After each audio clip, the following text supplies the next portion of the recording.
Hello guys, my name is Hitesh Rohela and welcome to knowledge with Hitesh. चलो अब हम बात करते हैं हमारे मेसोलिथिक एज के बारे में।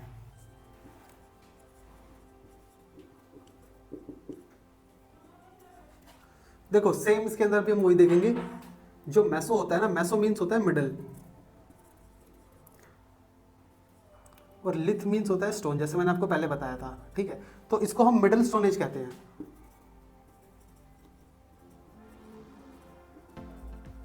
मिडल में है, पैलियोलिथिक ओल्ड के और न्यू स्टोन एज के बीच में है, तो इसलिए इसको हम कहते हैं मिडल स्टोन एज। अब इसको जो है ना, इसका जो टाइम पीरियड है वो ज़्यादा लंबा टाइम पीरियड नहीं था।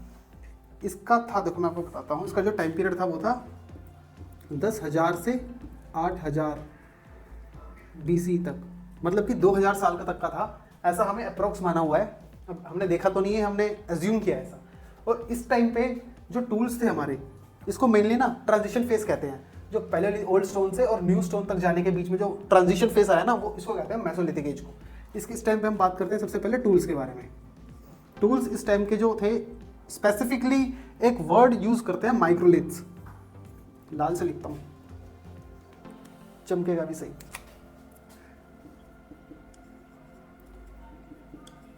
माइक्रोलिथ्स, ठीक है। ये जो माइक्रोलिथ्स जो वर्ड यूज हुआ है ना, ये सिर्फ और सिर्फ मेसोलिथिक एज के अंदर यूज होगा। और इस टाइप के जो टूल्स है माइक्रोलिथ्स थे। माइक्रो मतलब होता है, देखो सेम यार, लिथिक, लिथ्स मतलब मैंने बताया स्टोन, माइक्रो मीन्स होता है छोटा।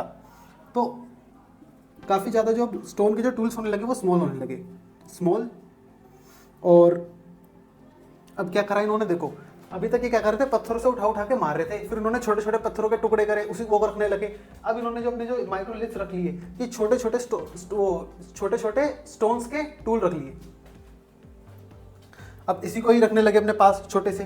अब उनको भी थोड़ा सा शार्प कर दिया इन्होंने, स्मॉल थे, शार्प थे, ठीक है, और आपका हैंडी थे, मतलब कि इजीली आप उनको हाथ में रख सकते हो, हाथ में पकड़ सकते हो। किसी को मारना है, पास आए, मार दिया ऐसे फेंक के। तो ये सारे आपके माइक्रोलिथ्स में आ गए, ठीक है, स्मॉल, शार्प एंड हैंडी। 10,000 से हमने पढ़ लिया। अब हम आगे देखते हैं। इस टाइम पे जो एक इंपॉर्टेंट, जो अर्थ के ऊपर, जो मैंने आपको पहले ही बताया था, अर्थ के ऊपर जो टेम्परेचर था वो इस टाइम पे इंक्रीज हुआ था। पहले हमने पढ़ा था ना कि आइस एज थी।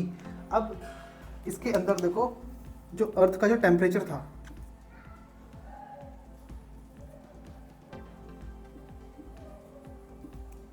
वो भी इंक्रीज हुआ। अगर अर्थ का टेम्परेचर इंक्रीज होगा तो उससे क्या होगा, उससे बर्फ पिघलेगी। और जब टेम्परेचर इंक्रीज होता है तो आप देखोगे जो ग्रासलैंड्स थे ना, वो भी इंक्रीज हुए, मतलब कि बड़ी बड़ी ग्रासेस उग गई। अब बड़ी बड़ी ग्रासेस उग गई तो उससे क्या होगा, जो उस पे जो रहने वाले, उस पे जो जिनकी लाइफस्टाइल, जो जानवर वही ग्रास खाते हैं, उनकी आबादी भी तो बढ़ेगी ना, उनकी पॉपुलेशन भी तो बढ़ेगी। तो इससे हमने क्या देखा कि जो ग्रास ईटिंग एनिमल्स हैं,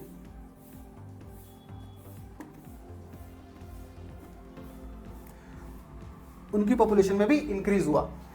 अब इसके अंदर जैसे कि आपको एग्जांपल देता हूँ, कैटल्स हैं, गाय, बफेलो, काऊ हो गया, आपका बफेलो हो गया, और आपका इसके बाद रैबिट्स हो गए, ठीक है, मतलब जितने भी भेड़ बकरी, भेड़ हो गई, बकरी हो गई, और आपका गोट्स। इसके अंदर देखेंगे कैटल्स के अंदर हम गोट्स, काउज, और आपका जैसे नील गाय, ठीक है, एक्सेट्रा, याद रखना एक्सेट्रा। इन सब की पॉपुलेशन में काफ़ी इंक्रीज हुई। और ये जो टाइम पीरियड है ना, इसको हम डिनोट करते हैं, हम आपका देखो कुछ कुछ जगह पे ना जो फायर है, ऐसा तो नहीं मैंने बताया ना आपको कि सब एक जगह पे ही सबके पास कोई मैसेज आ गया कि नहीं अब टाइम आ चुका है, अब हमें फायर का आविष्कार करना है, तो अब सब लोगों ने मिलकर एक साथ से फायर का आविष्कार कर दिया। ऐसे नहीं हुआ। उस टाइम पे कुछ कहीं के लोगों ने उस टाइम पे किया था, अपर पैलियोलिथिक में। किसी किसी बुक में आपको मिलेगा कि मेसोलिथिक में भी फायर का इन्वेंशन या डिस्कवरी हुई। तो ये फायर के लिए भी जाना जाता है, ठीक है। इसके अलावा हम इसमें देखेंगे, अर्थ का टेम्परेचर देख लिया, फायर देख लिया। अब हम बात करते हैं इसकी डोमेस्टिकेशन और एग्रीकल्चर की डेवलपमेंट के लिए।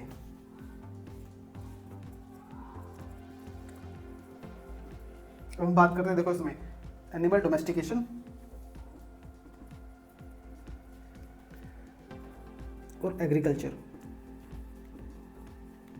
ये दोनों चीज स्टार्ट हो गई थी यहाँ पे हमारी मेसोलिथिक में। मेसोलिथिक एज में एग्रीकल्चर भी स्टार्ट हो गया, एनिमल का डोमेस्टिकेशन भी स्टार्ट हो गया। अभी तक देखो, अभी तक जो ये थे इंसान, ये क्या करते थे, जानवरों को मार के खाते थे, उनको मारते थे। अब उन्होंने धीरे धीरे क्या करा, धीरे धीरे उन्होंने अपना सेटलमेंट भी कर लिया नदी के आसपास, छोटी छोटी घरें बना ली, झोपड़ियां बना ली। अब वो लोग क्या करने लगे कि जो कम ऐसे जंगली जानवर हैं, मतलब जिनसे उनको कम खतरा है, उनको अपने घर के आसपास आने लगे, अपनी केव्स के आसपास आने देने लगे, और उनको फिर उन्होंने उनके साथ ही घूमने लगे वो।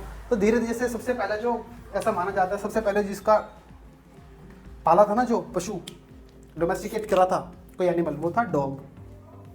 वाइल्ड डॉग थे ना, उसके पूर्वज थे, जंगली कुत्ते के पूर्वज। उसके बाद डॉग से उनको खतरा नहीं है, उसके बाद भेड़ से नहीं है, बकरी से नहीं है, गाय से नहीं है इतना खतरा, तो इन सबको वो रखने लगे। इनका डोमेस्टिकेशन करना भी स्टार्ट कर दिया, और यहीं से ही एग्रीकल्चर भी इनका यहीं से स्टार्ट हो जाता है। एग्रीकल्चर करेंगे, देखो एग्रीकल्चर भी उन्होंने कैसे सीखा, एग्रीकल्चर उन्होंने ऐसे सीखा, हो सकता है कि उन्होंने सोचा हो कि जो सेम टाइम पे जो क्रॉप बार बार उग रही है साल में, क्यों ना हम उसको एक साथ ही उगा दें, उसी टाइम पीरियड पे हम ही उगाए। अब उनको बहुत एक लार्ज एरिया में उगाएं, और ताकि हमें लार्ज वो ग्रेन्स मिलें। तो सबसे पहले जो इनका एग्रीकल्चर हुआ था ना, याद रखना, बार्ले एंड व्हीट, ये दो ऐसी क्रॉप थी जो उगाई गई थी। एनिमल में मैंने आपको बताया डॉग था, इसके साथ आपकी शीप थी, फिर आपकी गोट्स थी, काउज, ये सारी चीजें थी। एग्रीकल्चर भी स्टार्ट हो गया, डोमेस्टिक। अब याद रखना, न्यूलिथिक में भी ना एग्रीकल्चर और डोमेस्टिकेशन एनिमल वहां पे डेवलप होता है, वहां स्टार्ट ये मेसोलिथिक एज में ही हो जाता है।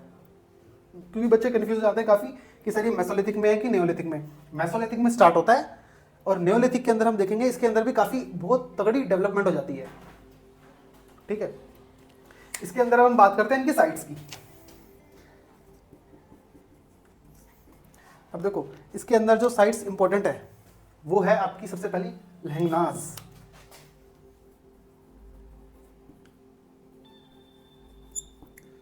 लहंगनाज है आपकी गुजरात में, ठीक है। और इसके बाद है आपकी कुरनूल। कुरनूल है आपकी आंध्र प्रदेश में।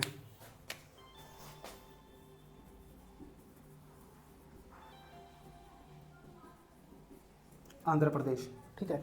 अब देखो, जो कुरनूल है ना, इसके अंदर भी हमें, जैसे मैंने आपको बताया था लास्ट में भी, अपर पैलेलिथिक में, कि हमें फायर के ट्रेसेस मिलते हैं।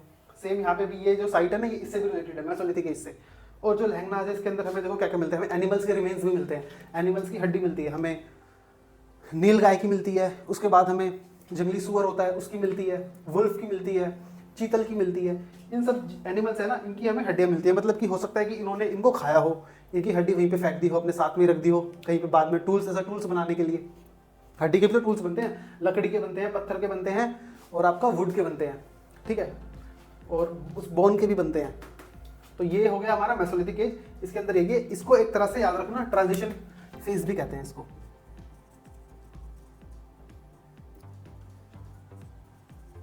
ट्रांजिशन फेज है पैलियोलिथिक और न्यूलिथिक, जो हम आगे पढ़ेंगे। न्यूलिथिक के बीच का जो फेज है ट्रांजिशन फेज, इसलिए कम टाइम के लिए था, ठीक है। मेन इसमें यही था, अर्थ का टेम्परेचर और आपका एनिमल डोमेस्टिकेशन और एग्रीकल्चर स्टार्ट हो गया था यहाँ पे। इसके साथ साथ इसके अंदर एक चीज़ और याद रखना, जब इन्होंने इसका डोमेस्टिकेशन करना स्टार्ट किया ना एनिमल्स का, तो ये टाइम पीरियड इसके लिए भी फेमस है। इंसान ने जब सबसे पहले एनिमल की स्किन को पहनना स्टार्ट किया ना, वो इसी टाइम पे किया था। यहाँ पे जगह नहीं बची, नहीं मैं लिख देता, पर आप याद रखना कि एनिमल की जो स्किन पहनी थी इंसान ने सबसे पहले मेसोलिथिक एज में ही पहनी थी, मतलब बचने के लिए, ठंड से बचने के लिए। क्योंकि उस टाइम पे बताया कि अब विंटर्स भी आते थे, तो इस वजह से ठंड से बचने के लिए मेसोलिथिक एज में एनिमल की स्किन पहनी थी। चलो, अभी तक हमने देखा हमारा पैलियोलिथिक देखा, फिर हमने मेसोलिथिक देखा, अब हम बात करते हैं न्यूलिथिक एज के बारे में। देखो,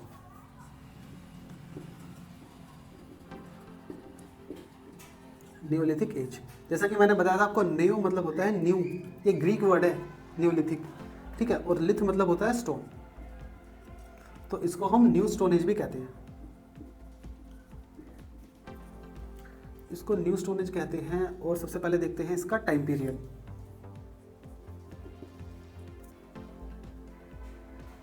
देखो, न्यूलिथिक एज का जो टाइम पीरियड है, ये था हमारा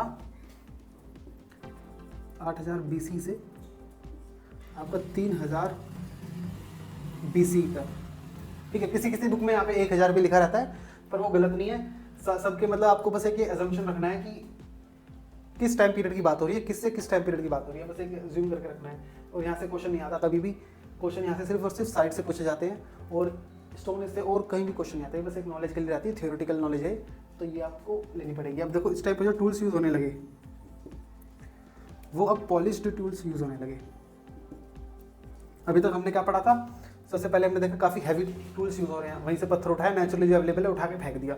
अब फिर धीरे धीरे हमने शार्प देखे, कैसे अब इतना बड़ा पत्थर है, उनको हम पत्थरों को तोड़ेंगे तो बीच में से आप देखोगे ना नेचुरली, अगर हम तोड़ेंगे ना उसको तो नेचुरली एक शार्प सा आ जाता है एज, तो वो यूज़ होने लगा। हम जब शार्प टूल यूज़ करें तो फिर हमने मेसोलिथिक में माइक्रोलिथ्स देखे छोटे छोटे, अब ये पॉलिश्ड होने लगे, ठीक है। ये टूल्स बोन्स का भी यूज़ होने लगा, बोन्स का तो पहले से यूज़ हो रहा था, बोन्स का भी हमने यूज़ देखा, और ये पॉलिश्ड टूल्स यहाँ पे स्टोन के यूज़ होने लगे। इसके साथ साथ वुड के भी यूज़ हो रहे हैं, और ओल्ड वैरायटी के टूल्स भी अभी यूज, ओल्ड वैरायटी के टूल्स अभी भी यूज़ हो रहे थे। इसके बाद हम बात करते हैं यहाँ पे, देखो हाउसेस भी बन गए। हाउसेस कैसे बने, हाउसेस भी डिफरेंट डिफरेंट टाइप्स के बने, उसी से ही हमारा जो कल्चर है उसमें भी वेरिएशंस आए, तो हमारा कल्चर भी चेंज हुआ। किसी ने थोड़े बड़े हाउसेस बना लिए तो बड़ा अमीर हो गया, छोटे बनाए तो छोटा अमीर हो गया, मतलब छोटा अमीर क्या गरीब हो गया, तो उस टाइप से। और यहाँ पे सारे नेचुरल रिसोर्सेज अवेलेबल थे इनके पास। अब हम देखेंगे यहाँ पे एग्रीकल्चर, और इसके साथ साथ हमारा एनिमल डोमेस्टिकेशन। एनिमल डोमेस्टिकेशन में भी यहाँ पे डेवलपमेंट हुई। अब देखो एनिमल एग्रीकल्चर, एनिमल डेवलपमेंट में, एनिमल डोमेस्टिकेशन में कैसे डेवलपमेंट हुई,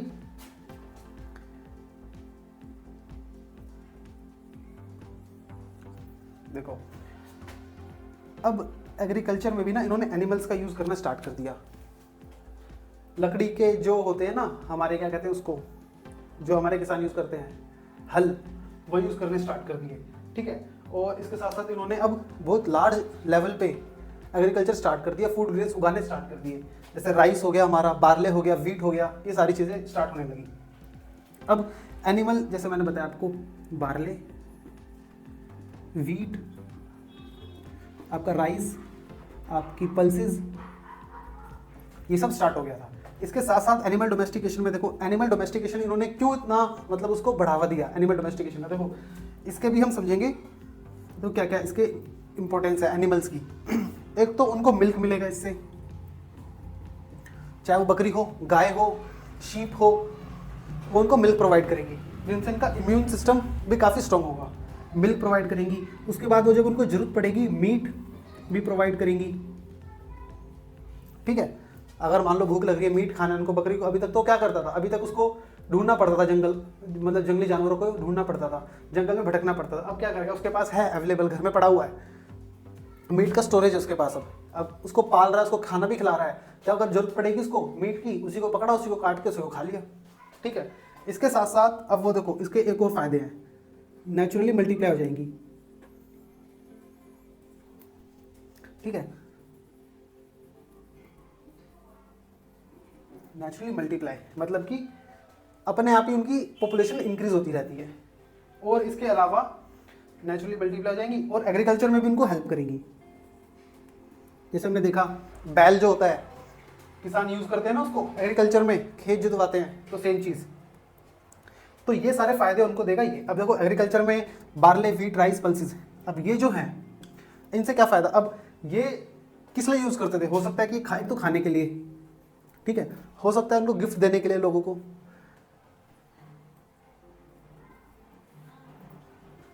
ठीक है। तो हमने फूड के लिए यूज करते थे, गिफ्ट देने के लिए यूज करते थे। और अगर मान लो इन्होंने जो अपने ग्रेन्स उगाए हैं, प्रोड्यूस उगाया, एग्रीकल्चरल प्रोड्यूस, अगर वो सरप्लस में हो गया तो क्या करेंगे वो, अगर वो सरप्लस में हो गया तो उनको स्टोर करेंगे ना, स्टोर करने के लिए भी तो कहीं जगह चाहिए उनको। देखो मैं इधर बताता हूँ, स्टोर करने के लिए जगह, तो वहीं से आपकी पोल्ट्री मेकिंग भी स्टार्ट हो जाती है, जिसके अंदर उन्होंने देखो पोट्स बनाए स्टोर करने के लिए, बास्केट्स बनाई, एक्सेट्रा, ये सारी चीज़ें बनाई उन्होंने, ठीक है। पोल्ट्री की भी स्टार्टिंग यहीं से हो जाती है। और इसके साथ साथ ये याद रखना कि जो हमारा जो नियोलिथिक है ना, इसके अंदर हमारा जो व्हील है, व्हील का इन्वेंशन भी इसी पीरियड में हुआ था।